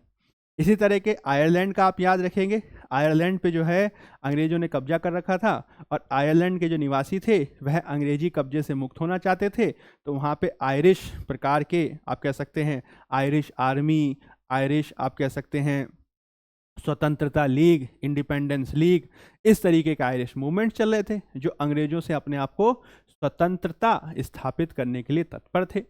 तो भारतीयों ने सोचा, क्रांतिकारियों ने सोचा, वाई नॉट वी, हम क्यों नहीं कर सकते भाई। आयरलैंड जैसा छोटा सा कंट्री जिसके ऊपर अंग्रेजों ने अपना कब्जा जमा के रखा है, वो अंग्रेजों के साथ होने के बावजूद भी उनसे अलग होने के लिए संघर्ष कर सकता है, तो हम भी कर सकते हैं। तो इसी क्रम में जो है बहुत सारे अंतर्राष्ट्रीय विचारों से प्रेरित होकर भी भारत में क्रांतिकारिता की विचारधारा फैलती गई। ठीक है, याद रखिएगा। अब इसमें जो है कुछ और फैक्टर भी आप याद रख सकते हैं, जैसे कि इसमें आप एक फैक्टर और याद रख सकते हैं, और वो है बंगाल विभाजन की भूमिका। ठीक है, उग्रवाद और बंगाल विभाजन की भूमिका, उग्रवाद और बंगाल विभाजन की भूमिका। 1905 में जो लॉर्ड कर्जन के द्वारा बंगाल विभाजन किया गया और कांग्रेस की विचारधारा के तहत जो उग्रवादी, ठीक है, एक्सट्रीमिस्ट, मिलिटेंट नेशनलिज्म का उत्थान हुआ, वो जिस तरीके के राष्ट्रवाद के मॉडल को सामने रखी, उसने जो है भारतीय क्रांतिकारियों में एक जोश भर दिया कि हम अपने देश को स्वतंत्र कराने के लिए, स्वराज की प्राप्ति के लिए किसी भी हद तक जाने को मंजूर हैं, हम ऐसा कर सकते हैं। ठीक है, तो चाहे वो बाल गंगाधर तिलक हों, ठीक है, चाहे वो अरविंद घोष हों, चाहे बिपिन चंद्र पाल हों, चाहे लाला लाजपत राय हों, ये सब कभी भी ओपनली अंग्रेजी शासन के खिलाफ हिंसा की बात जरूर नहीं किए हों, लेकिन किसी ना किसी रूप में, ठीक है, भीतर ही भीतर, अंदर ही अंदर, इनडायरेक्टली इन सब नेताओं का किसी ना किसी रूप में क्रांतिकारियों से संबंध जरूर था। और इनके विचार, इनके कार्यक्रम, इनके क्रियाकलाप भारतीय युवा वर्ग और क्रांतिकारियों को प्रेरित कर रहे थे कि किसी ना किसी तरीके से येन केन प्रकारेण जो है वो हम भारत से अंग्रेजों के शासन को समाप्त कर देंगे। ठीक है, तो इसके लिए जो है भारत में बहुत सारे क्रांतिकारियों ने प्रेरणा ली उग्रवादियों से और बंगाल विभाजन के नेताओं से। ठीक है भाई, ठीक है, तो मैं उम्मीद करता हूं ये कारक आपको समझ में आए होंगे। अब आपसे कोई अगर ये पूछे कि अच्छा सर, ये तो आपने बता दिया कि भाई कारक कौन से हैं, जैसे देखिए मैं आपको बता दूं क्या क्या हम करने वाले थे। हाँ, तात्पर्य मैंने आपको बता दिया कि ये जो है त्वरित परिवर्तन करने के लिए काम कर रहे हैं। चरणों के बारे में मैंने आपको बता दिया, इसके अलग अलग चरण हैं। कारणों के बारे में मैंने आपको बता दिया। कार्यक्रम के बारे में मैंने आपको बता दिया। कार्यक्रम क्या है कि ये जो है बम और पिस्तौल की राजनीति करते हैं, ये जो है अलोकप्रिय अधिकारियों की हत्या कर रहे हैं, ये जो है अपने के लिए मतलब खुद को फंड करने के लिए स्वदेशी डकैतियां डाल रहे हैं, लूटपाट कर रहे हैं। इसके अलावा जो है इनके द्वारा विदेशों से भी सहयोग लेकर जो अंग्रेजी शासन के खिलाफ हैं उनके खिलाफ भी सहयोग लेकर जो है इन्होंने क्रांतिकारी आंदोलन की धारा को आगे बढ़ाया। लेकिन जो सबसे ज़्यादा जो इम्पोर्टेंट चीज़ है, जो सबसे ज़्यादा जो इम्पोर्टेंट बात है वो ये है कि इनका प्रसार कैसे देखा गया, इनके अलग अलग टाइप के एग्जाम्पल्स क्या हैं। इस पे सबसे ज़्यादा क्वेश्चन आता है, जिसके बारे में आपको पहले बता देता हूँ, फिर उसके बाद हम इसको पीपीटी में भी देख लेंगे। ठीक है, देखिए जितनी भी बातें मैं आपके साथ डिस्कस कर रहा हूँ, सारी की सारी बातें जो हैं हमने अपने पीपीटी में डाली हैं। वो पीपीटी में आपको दिखाऊंगा, उसको आपको पढ़ लेना है, याद कर लेना है, और फिर उसके बाद जब हमारा ये हो जाएगा फिर उसके बाद हम इससे रिलेटेड क्वेश्चंस भी करेंगे। ठीक है, अगर मान लीजिए आज की क्लास में हमारे क्वेश्चंस नहीं हो पाते हैं तो कोई बात नहीं, कल की क्लास में करेंगे, लेकिन हम इस टॉपिक को अच्छे से करेंगे। ठीक है, चलिए तो अब मैं जो है इसका उदाहरण बता देता हूँ। ठीक है, अगर आपसे पूछे कि क्रांतिकारी आंदोलन का प्रसार कैसे हुआ, ठीक है, और इसके उदाहरण क्या हैं, what are the different kind of examples, what are the various kind of personalities, what are the various kind of associations associated with the Indian national movement revolutionary phase। ठीक है, स्पेशली द फर्स्ट फेज, पहले चरण से संबंध में किस तरीके के जो है आपको उदाहरण देखने को मिलते हैं। ठीक है, देखिए सबसे इंपॉर्टेंट बात मैं आपको बता देता हूं जो आपको याद रखनी है कि हमने इससे पहले जो भी चीज़ पढ़ी, जैसे कि मैंने आपको बताया था कि भाई भारत में राष्ट्रीय चेतना देखने को मिली, पॉलिटिकल ऑर्गेनाइजेशंस का निर्माण देखने को मिला। मैंने आपको बताया था कि भारत में जो है सामाजिक धार्मिक सुधार आंदोलन देखने को मिले, भारत में जो है विविध प्रकार के अंग्रेजी कार्यक्रम देखने को मिले। तो जितने भी प्रभाव शुरू में देखने को मिल रहे थे, ज़्यादातर के उदाहरण हम कहाँ पे देखते थे, तो ज़्यादातर के उदाहरण हम देखते थे बंगाल में। यानी जो भी शुरू हो रहा है बंगाल से शुरू हो रहा है, everything is getting started from the Bengal itself. लेकिन आप याद रखिएगा, क्रांतिकारी आंदोलन इसका एकमात्र ऐसा अपवाद है, it is only the exception where we see that the revolutionary movement started in Maharashtra first. ठीक है, क्रांतिकारी आंदोलन की शुरुआत महाराष्ट्र से पहले हुई, बंगाल में बाद में हुई। ठीक है, याद रखिएगा, it is a very important fact you have to remember. Otherwise the political organisations और the socio-religious reform movements or the British policy, that all were started and getting impacted in the Bengal first, then it spread to the other regions. But in case of revolutionary movements, you have to remember that revolutionary movement started from the Maharashtra and then it started spreading into the other regions. ठीक है, अंतर क्या है? सबसे बड़ा अंतर है, याद कर लीजिए, सामाजिक धार्मिक सुधार आंदोलन बंगाल से शुरू हुए, ठीक है, ब्रिटिश औपनिवेशिक सत्ता बंगाल से शुरू हुई, ठीक है, राजनीतिक संगठनों का निर्माण बंगाल से शुरू हुआ, everything is getting started from Bengal. But आप याद रखेंगे, क्रांतिकारी आंदोलन का पहला उदाहरण कहाँ पे है? बंगाल में नहीं है, महाराष्ट्र में है, ठीक है, याद रखिएगा। तो सबसे पहले जो है आपको याद रखना है कि इसका प्रसार में उदाहरण सबसे पहले कहाँ पे है? महाराष्ट्र में देखने को मिलता है, ठीक है। फिर इसका उदाहरण हम बंगाल में देखेंगे, फिर उसका उदाहरण जो है हम पंजाब में देखेंगे, फिर इसका उदाहरण जो है हम मद्रास या दक्षिण भारत में देखेंगे, ठीक है। फिर इसका उदाहरण जो है हम देश के अन्य भागों में देखेंगे, ठीक है, और फिर इसका उदाहरण जो है हम विदेश में देखेंगे, ठीक है जी। तो क्रांतिकारी आंदोलन के फर्स्ट फेज के एग्जाम्पल कहाँ कहाँ से देखने को मिलते हैं? दे आर सीइंग और you can say the examples of revolutionary movement from Maharashtra, from Bengal, from Punjab, from Madras, from other regions of India and of course in the आप कह सकते हैं फॉरेन सॉइल और इन द फॉरेन एरियाज, ठीक है। हाँ जी, बाल गंगाधर तिलक, सही बात है। अब देखिए इसमें जो है मैं आपको बता देता हूँ कि what are the different examples, what are the different organisation related to it, ठीक है। और इसकी कहानी हम आपको बताएंगे, फिर उसके बाद पीपीटी में इसको रिवाइज कर लेंगे। तो देखिए इसकी कहानी बहुत सिंपल है कि आपको याद रखना है कि क्रांतिकारी आंदोलन का जो प्रभाव है या क्रांतिकारी आंदोलन का जो प्रारंभ है वो महाराष्ट्र से देखने को मिलता है। और महाराष्ट्र में जो सबसे पहले क्रांतिकारी आपको देखने को मिलते हैं, जिनको फादर ऑफ इंडियन रेवोल्यूशन बोला जाता है, भारत में क्रांतिकारियों का पिता कहा जाता है, ठीक है, उनका नाम मैं उम्मीद करता हूँ आपको पता होगा। बताइए, who is considered as the father of Indian revolution? Bharat में क्रांतिकारियों के पिता निम्नलिखित में से किनको कहा जाता है? बताइए। हाँ जी, भारत में क्रांतिकारियों का जो पिता है निम्नलिखित में से किनको कहा जाता है, ये आपको बताना है जी, मैसेज करके बताइए, ठीक है। फादर ऑफ इंडियन रेवोल्यूशन किसे कहा जाता है? जी बताइए, जल्दी बताइए। Who is considered as the father of Indian revolution? बताइए, जहाँ सबसे पहले हम एग्जाम्पल देखने को पाते हैं, जहाँ सबसे पहले हम उदाहरण देखने को पाते हैं। हाँ जी, जल्दी बताइए जी, बताइए स्टूडेंट्स, क्या इसका जवाब है? What is the answer? Lala Lajpat Rai. अच्छा, हमने आपसे जब बात करा, आप इस बात को भी तो समझिए ना भाई, मैंने आपसे ये कहा कि the revolutionary movement started in Maharashtra, ठीक है। तो लाला लाजपत राय वॉज नॉट फ्रॉम महाराष्ट्र, ठीक है। थोड़ा दिमाग लगाइए, थोड़ा सा तर्क लगाइए, लाला लाजपत राय कैसे हो सकते हैं? ठीक है, लाला लाजपत राय इज फ्रॉम पंजाब ना, पंजाब के थे ना, पंजाब केसरी उनको बोलते थे। तो हाउ ही कुड बी बाल गंगाधर तिलक? कह सकते हैं, but he is not the, पहली चीज तो ये कि बाल गंगाधर तिलक जो है वो क्रांतिकारी नहीं थे, वो उग्रवादी थे, ठीक है। He was the leader of Congress और उन्होंने कभी भी खुले तौर पर जो है बम और पिस्तौल की राजनीति का समर्थन नहीं किया, ठीक है। हाँ, उनके लेख जो हैं ऐसे हुआ करते थे, लेकिन सरकार कभी भी उनके ऊपर ये आरोप साबित नहीं कर पाई कि आप क्रांतिकारी हैं, ठीक है। तो क्रांतिकारी की धारा अलग है, उग्रवादी की धारा अलग है, ये ध्यान रखिएगा, ठीक है।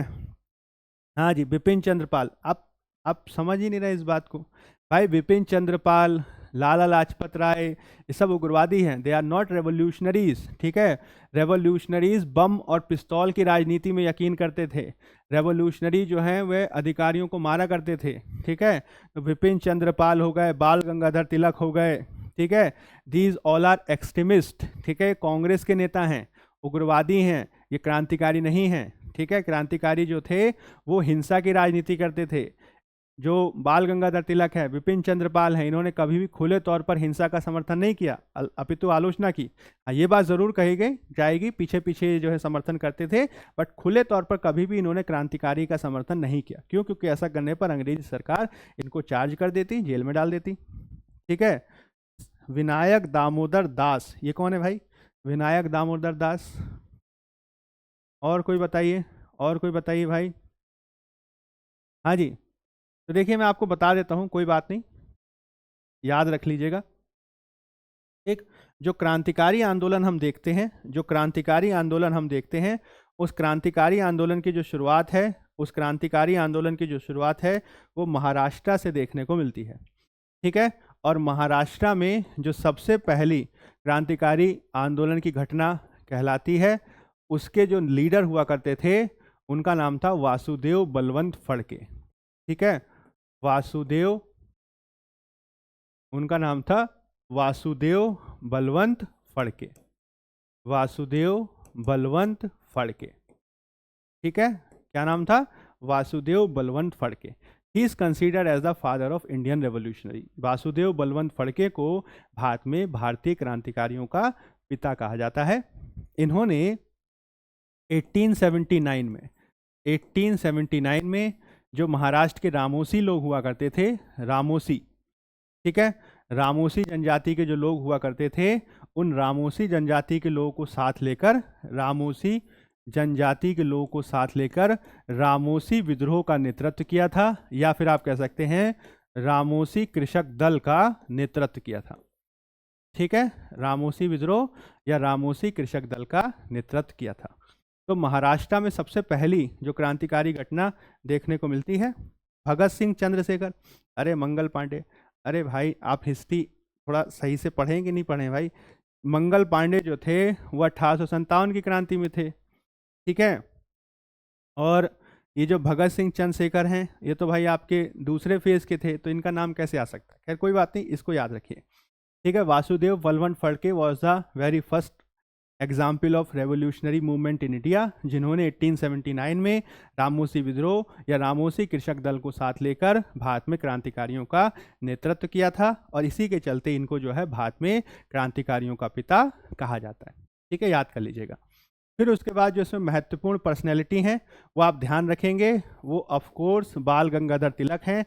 लेकिन मैं आपको फिर से बताना चाहता हूं कि बाल गंगाधर तिलक जो थे वो प्रत्यक्ष तौर पर, ठीक है, प्रत्यक्ष तौर पर क्रांतिकारी नहीं थे, वो कांग्रेस के एक नेता थे, उग्रवादी नेता में उनको गिना जाता है। ठीक है, इनके विचार कुछ इस प्रकार के हुआ करते थे, इनकी बातें, इनके लेख कुछ इस तरीके के हुआ करते थे कि इसके चलते क्रांतिकारियों को प्रेरणा मिलती थी। अदरवाइज आप याद रखिएगा कि Bal Gangadhar Tilak never committed a kind of revolutionary act himself. ठीक है, खुद से उन्होंने क्रांतिकारी गतिविधि का नेतृत्व नहीं किया, वो हमेशा कांग्रेस की सीमाओं के अंदर रह के कार्य करते थे। हाँ, ये जरूर कहा जाएगा कि इनका जो न्यूज़पेपर हुआ करता था मराठा और केसरी, मराठा और केसरी, इसमें जो लेख हुआ करते थे, उन लेखों के चलते कई बार क्रांतिकारी उससे प्रेरित होकर क्रांतिकारी घटनाओं को कर देते थे। ठीक है, और अपने लेखों के चलते ही इन पर 3 बार जो है केस चला, 3 बार जो है इन्हें जेल जाना पड़ा।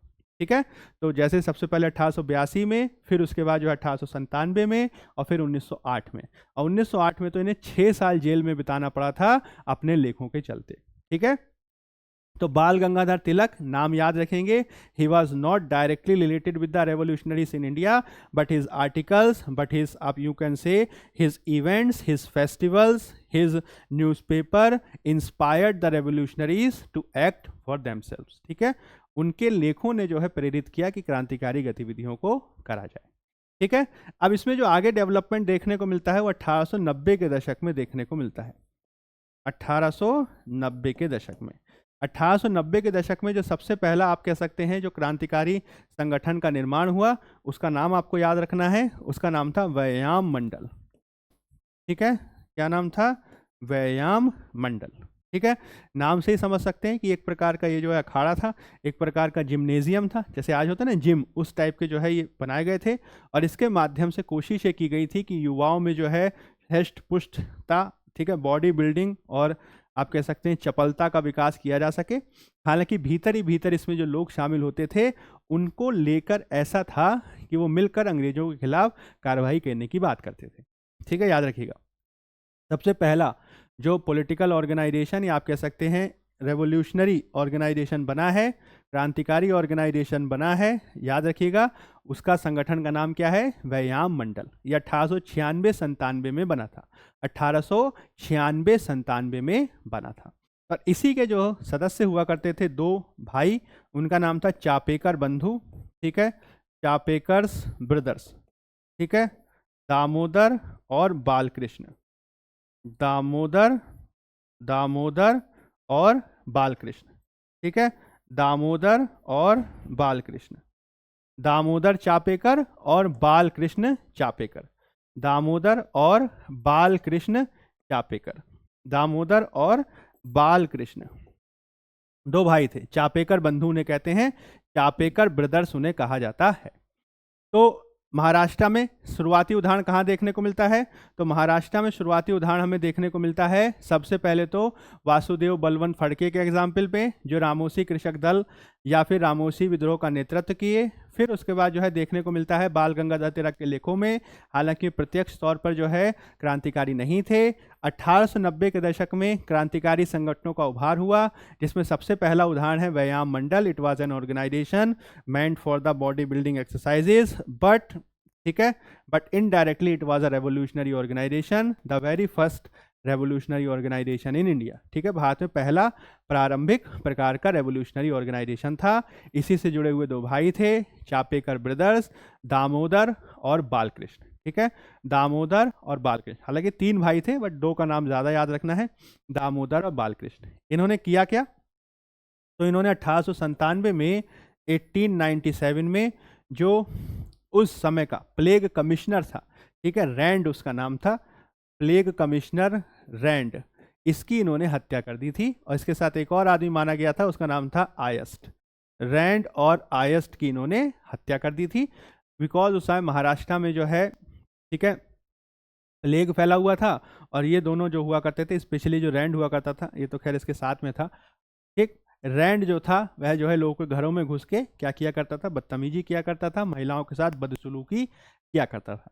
तो इसी घटना से जो है गुस्सा खाकर, या इसी घटना से जो है आप कह सकते हैं रोष में आकर, चापेकर ब्रदर्स ने जो रैंड था उसकी गोली मार के हत्या कर दी।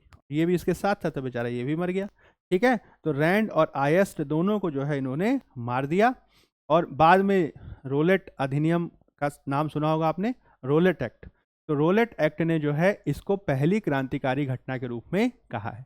तो रैंड की हत्या is considered as the first revolutionary incident in India, ठीक है, अंग्रेजों के हिसाब से, ठीक।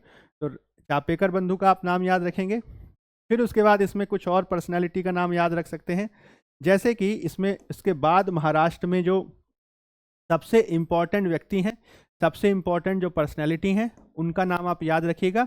उनका नाम है आपका विनायक दामोदर सावरकर, ठीक है, विनायक दामोदर सावरकर, विनायक दामोदर सावरकर, जिसको वीडी सावरकर कहा जाता है, विनायक दामोदर सावरकर, वीडी सावरकर। तो वीडी सावरकर जो हैं इनके बाद एक महत्वपूर्ण क्रांतिकारी नेता के रूप में देखे गए, जिन्होंने 1899 में, 1899 में मित्र मेला नाम का एक संगठन बनाया, मित्र मेला नाम का एक संगठन बनाया नासिक में, ठीक है।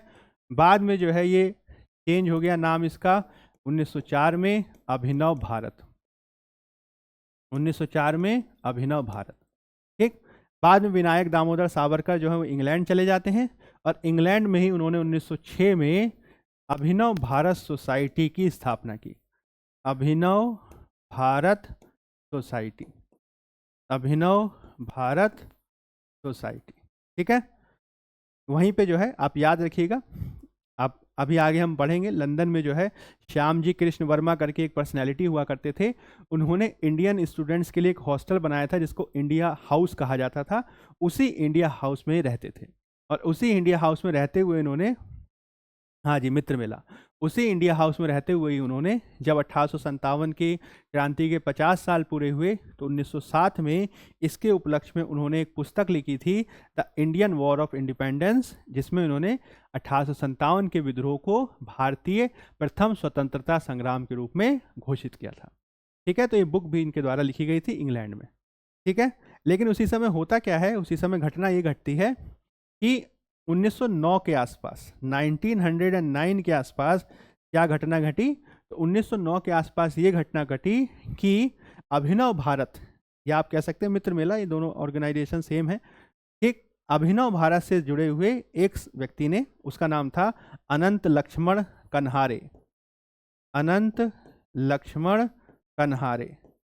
अनंत लक्ष्मण कन्हारे नाम के एक व्यक्ति ने, अनंत लक्ष्मण कन्हारे नाम के एक व्यक्ति ने, ठीक, नासिक का जिला मजिस्ट्रेट हुआ करता था जैक्सन, नासिक जिला मजिस्ट्रेट जैक्सन की जो है गोली मारकर उन्होंने हत्या कर दी।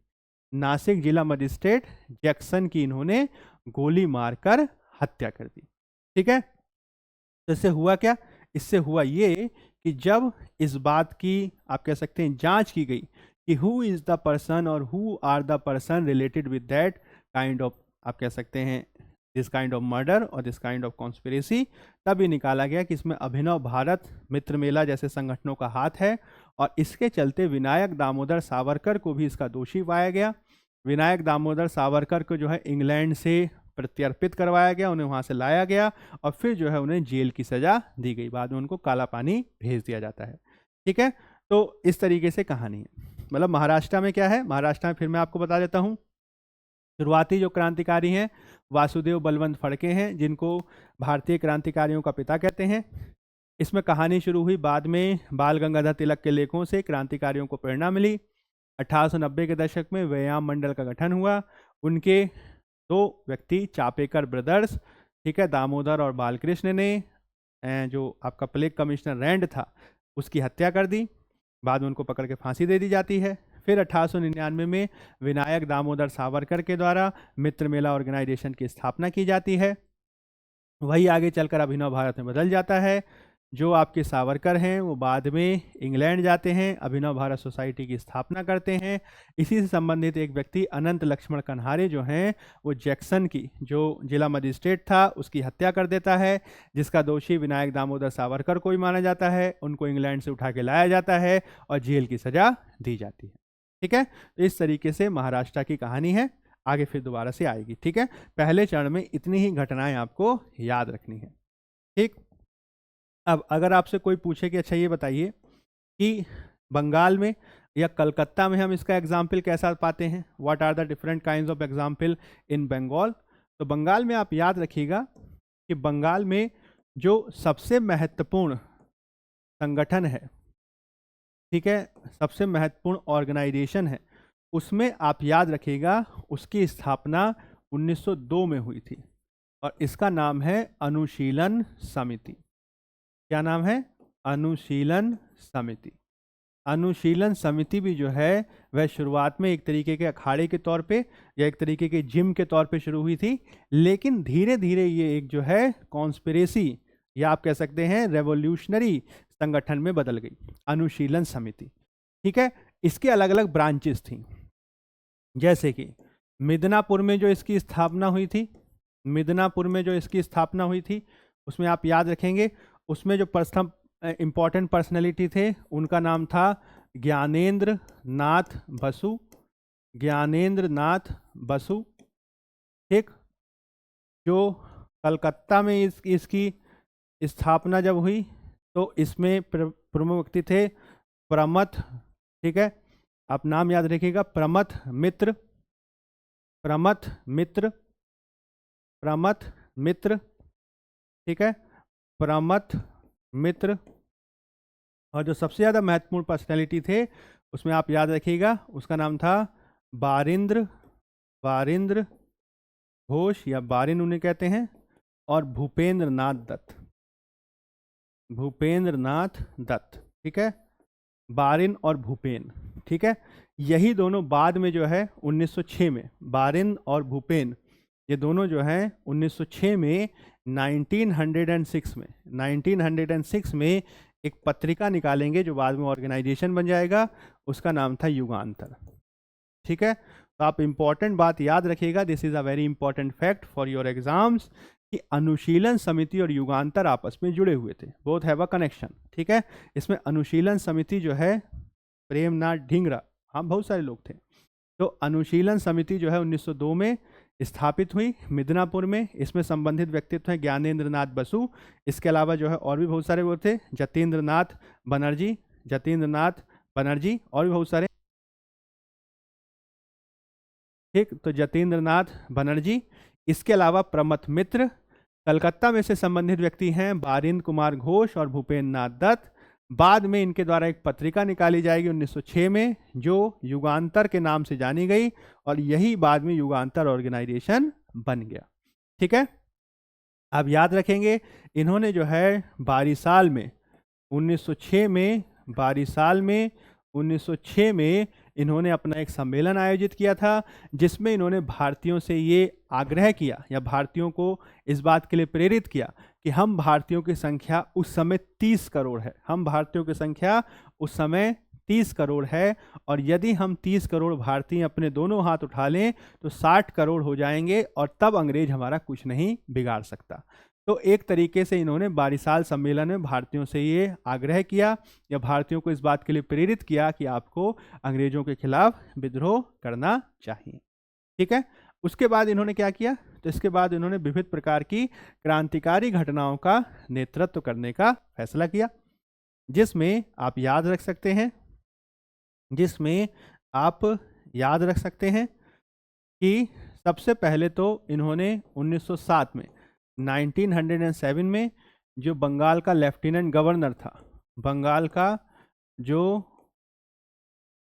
लेफ्टिनेंट गवर्नर था, बंगाल का जो लेफ्टिनेंट गवर्नर था उसका नाम था फूलर। ठीक, इसकी जो है इन्होंने हत्या का प्रयास किया, इसको इन्होंने मारने का प्रयास किया, हालांकि ये सफल नहीं हो पाए।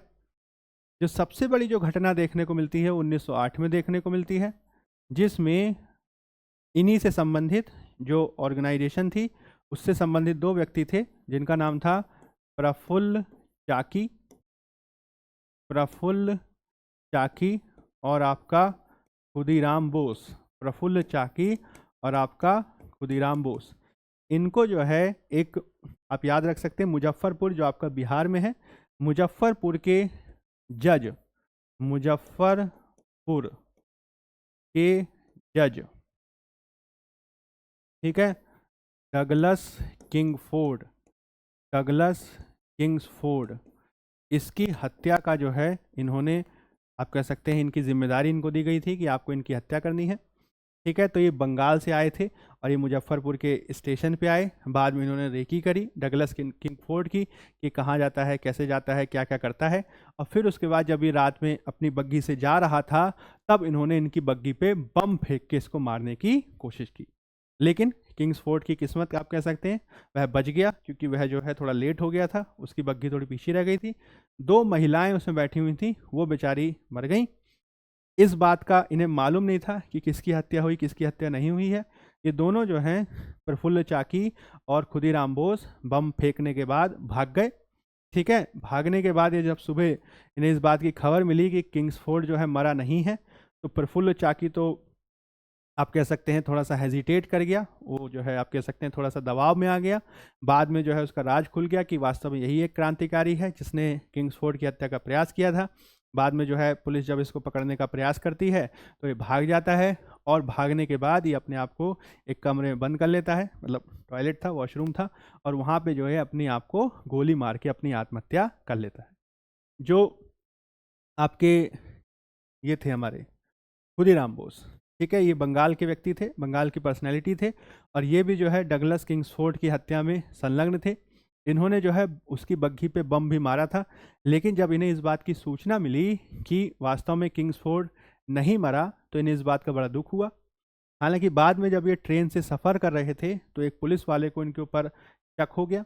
इन्होंने भागने की कोशिश की लेकिन ये पकड़े गए। ठीक है, उसके बाद आप याद रखिएगा कि इनको जब आप कह सकते हैं ना कि इनको जब बुलाया गया और कहा गया कि क्या आप ही ने हत्या की है, तो इन्होंने इस बात से इनकार कर दिया। इन्होंने कहा कि नहीं, मैंने हत्या नहीं की है। इन्होंने इस बात को भी स्वीकार करने से इनकार कर दिया कि मेरा नाम खुदीराम बोस है। इन्होंने अपना कोई दूसरा नाम बताया। ठीक है, लेकिन पुलिस भी काफ़ी चालाक थी।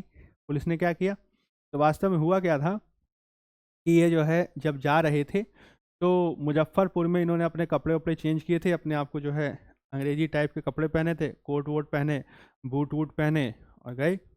अब समस्या ये थी कि इन्होंने कभी पहले इससे पहले जूते पहने नहीं थे, बूट पहने नहीं थे, तो इन्हें बूट पहनने की आदत नहीं थी, जूते पहनने की आदत नहीं थी। तो इन्होंने किया क्या कि जब हत्या हुई, ठीक, जब इन्होंने बम फेंका तो बम फेंकने के बाद जब भागने की बारी आई तो इन्हें लगा कि जूता पहन के तो भाग नहीं पाएंगे, तो इन्होंने क्या किया कि अपने बूट जो है वहीं छोड़ के ये भाग गए। ठीक, बाद में जब इन्हें पकड़ लिया गया तो इनके उन्हीं बूट्स को इनके खिलाफ इस्तेमाल कर लिया गया। इनको कहा गया कि भाई खुदीराम आप ऐसा करो, मतलब नाम इन्होंने उस टाइम दूसरा बताया था, इनको कहा कि आप ऐसा करो कि इन जूतों में पैर डाल के देखो। और जैसे ही उन्होंने जो है उन बूट्स में पैर डाला, वैसे ही जो है उसके साथ मैच कर गया, पता चल गया कि यही वो आदमी है जिसके जूते हैं। तो मात्र जूतों के आधार पर ये जो पकड़े गए।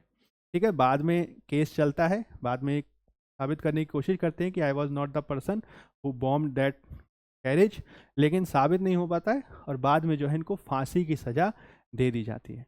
ठीक है, तो कहा जाता है कि खुदीराम बोस जो है वो सबसे कम उम्र में फांसी पाने वाले क्रांतिकारी थे। हालांकि 1857 की क्रांति में भी इनसे कम उम्र के लोगों को फांसी दी गई थी।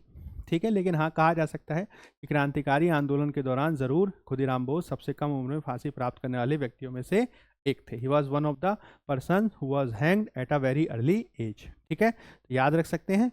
तो खुदीराम बोस और प्रफुल्ल चाकी इनकी सबसे महत्वपूर्ण इवेंट थी। ठीक, अब देखिए अब उसके बाद क्या हुआ। अब उसके बाद ये हुआ कि पुलिस ने तो भाई जो कल्प्रिट्स थे उनको पकड़ लिया, लेकिन पुलिस यहीं पे सीमित नहीं रही। पुलिस का पूरा इस बात का जो है शक था कि इसके पीछे किसी बड़ी ऑर्गेनाइजेशन का हाथ है, बड़े लोगों का हाथ है। ठीक है, तो इन्होंने जो है इस बात की तलाश करनी शुरू करी कि who are the person related with that kind of incident. और स्पेशली खुदीराम बोस और प्रफुल्ल चाकी, ये तो बहुत छोटे से बच्चे थे। ठीक है, इनकी उम्र थोड़ी ज़्यादा थी। तो इनको हथियार किसने दिया, इनको जो है बम किसने दिया और कहाँ से इनके पास बम आया, इस बात की जो है जांच होनी शुरू हुई। और जब इस बात की जांच होनी शुरू हुई तो पुलिस की जो जांच है वो बढ़ते बढ़ते बढ़ते बढ़ते जो है कलकत्ता तक पहुंच गई।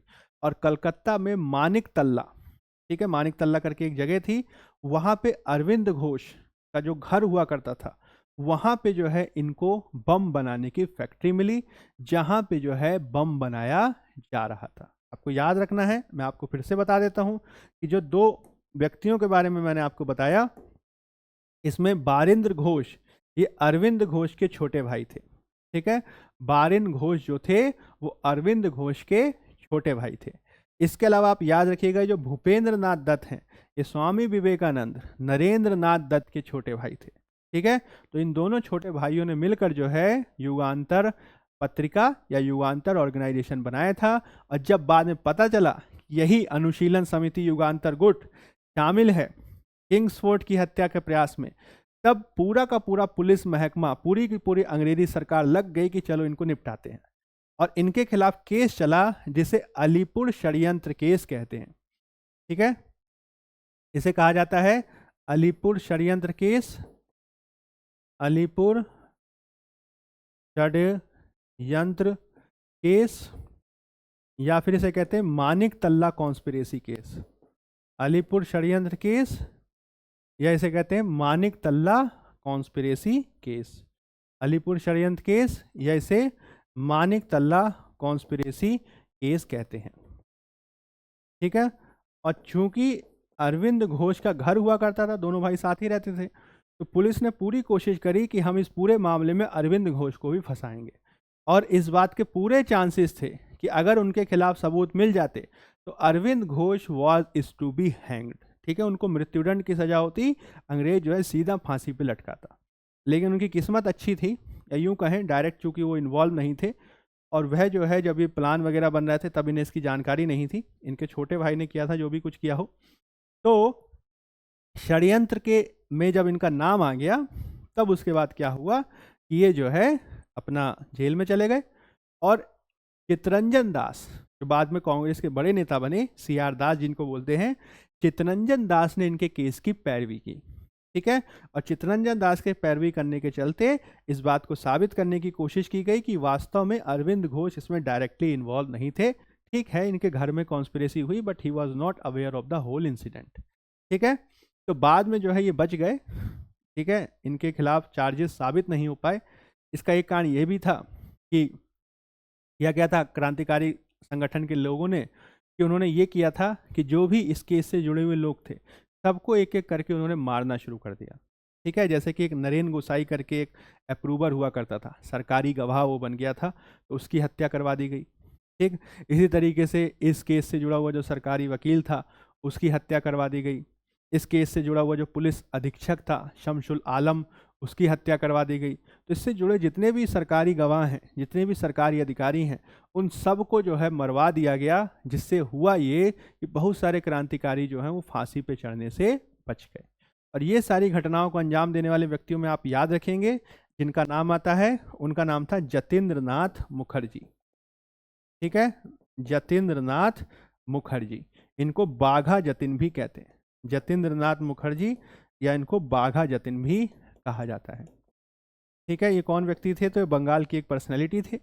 जब युगांतर ग्रुप से संबंधित नेताओं को जेल में डाल दिया गया, तब युगांतर ग्रुप की जिम्मेदारी जो है बाघा जतिन पे आ गई, और इन्होंने अपने साथियों को बचाने के लिए उन सभी लोगों को एक एक करके मरवाना शुरू कर दिया जो इस केस में इंपॉर्टेंट गवाह साबित हो सकते थे।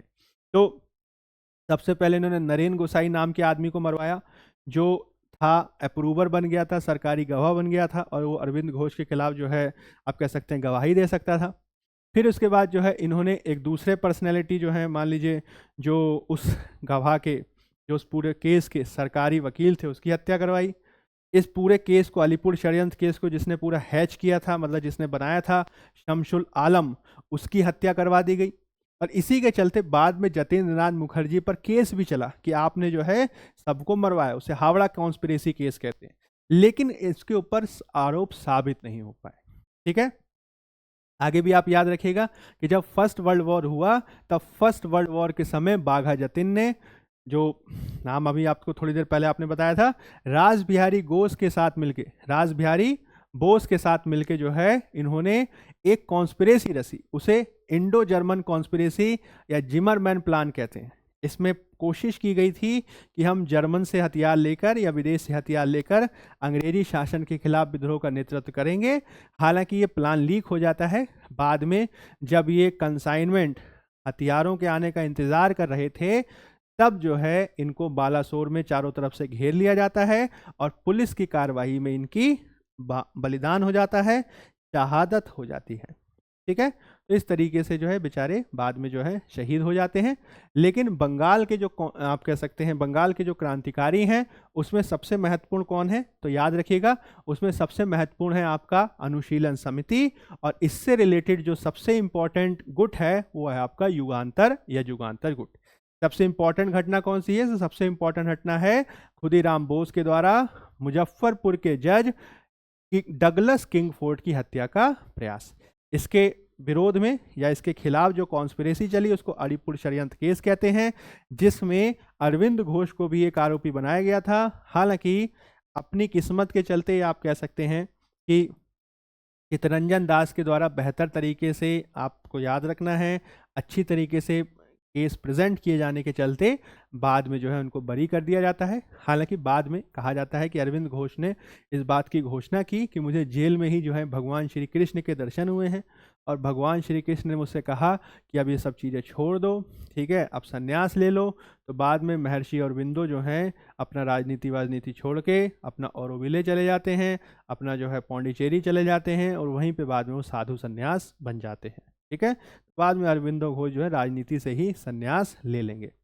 ठीक है, तो इस चीज़ को आप थोड़ा सा समझ सकते हैं। अब देखिए, जितनी भी बातें मैंने आपको बताई, सारी की सारी बातें जो हैं आपके यहाँ पे पीपीटी में दी हुई हैं। एक बार आप देख लीजिए, ठीक, इसको आप पढ़िएगा, ठीक, और बाकी का जो है उसको फिर हम आगे कराएंगे। देखिए कहाँ गया, तो मैं आपको दिखा देता हूँ कि कौन कौन सी चीज़ें जो हैं। हाँ जी, ये रहा।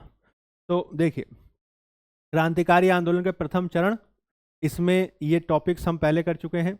ये देखिए, जो जो चीज़ मैंने आपको बताई सारी चीज़ जो है पीपीटी में लिखी हुई है कि भाई क्रांतिकारी आंदोलन की पृष्ठभूमि नरमपंथियों की राजनीति से जो है अब उनको मतभेद हो रहा है। ठीक है, इसमें इन्होंने जो है राजनीतिक हत्याएं, डकैती, संगठन बनाने का काम किया।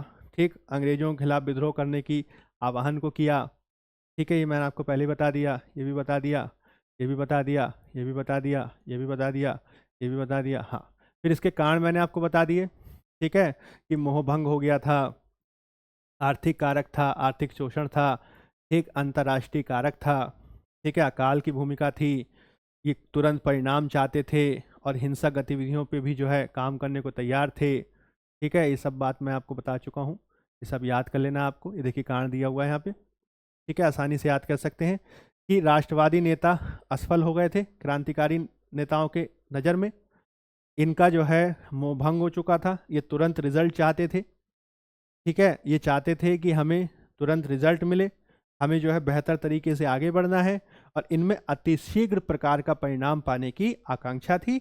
ये जो है एक महत्वपूर्ण भूमिका बना, ठीक है, याद रखिएगा। हाँ जी, टाइम हो गया, तो वही मैं आपको बता रहा हूँ, बस खत्म हो गया।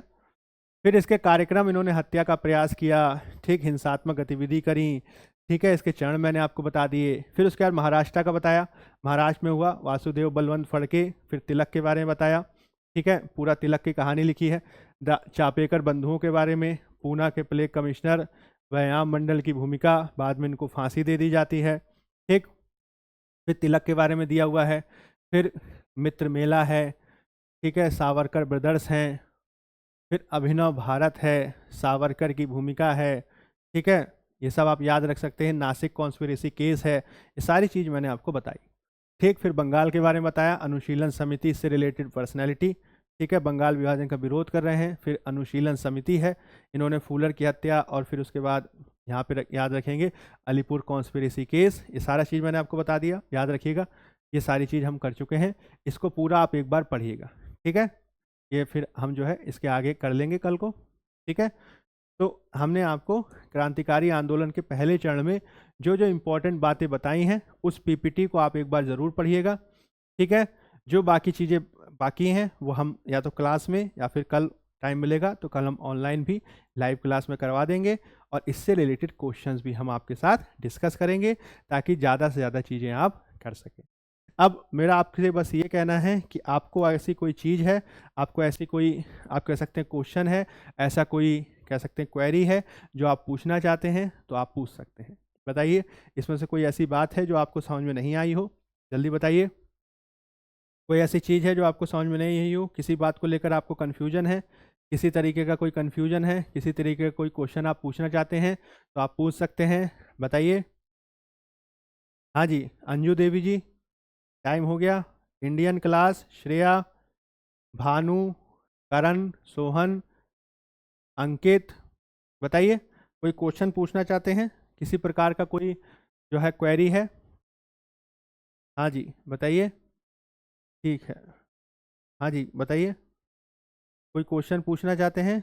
नो सर, अच्छा, सब समझ में आ गया। हेमंत सिंह, ठीक है, चलिए, तो मैं आपसे यही उम्मीद करूंगा, आप क्या कीजिएगा, एक बार इस पीपीटी को पढ़ लीजिएगा, आप इस पीपीटी को एक बार रिवाइज कर लीजिएगा, देख लीजिएगा, और फिर उसके बाद इसके आगे का डिस्कशन फिर हम आगे करेंगे, ठीक है। धन्यवाद आपका, ठीक है। श्रेया, बाकी स्टूडेंट का भी आपको धन्यवाद। हेमंत, करण, ऑल क्लियर। एक बार आप पढ़ जरूर लीजिएगा, ताकि आप इसको अच्छी तरीके से कर सकें, ठीक है। चलिए, तो आज की क्लास को यहीं तक रखते हैं। अब आगे का डिस्कशन हम आगे की क्लासेस में करेंगे, ठीक है, ऑनलाइन या ऑफलाइन जैसा भी केस होगा, और इसके आधार पर हम फिर आगे बढ़ने का प्रयास करेंगे, ठीक है। तो आज की क्लास में फिलहाल इतना ही। आप सबको धन्यवाद, थैंक यू वेरी मच।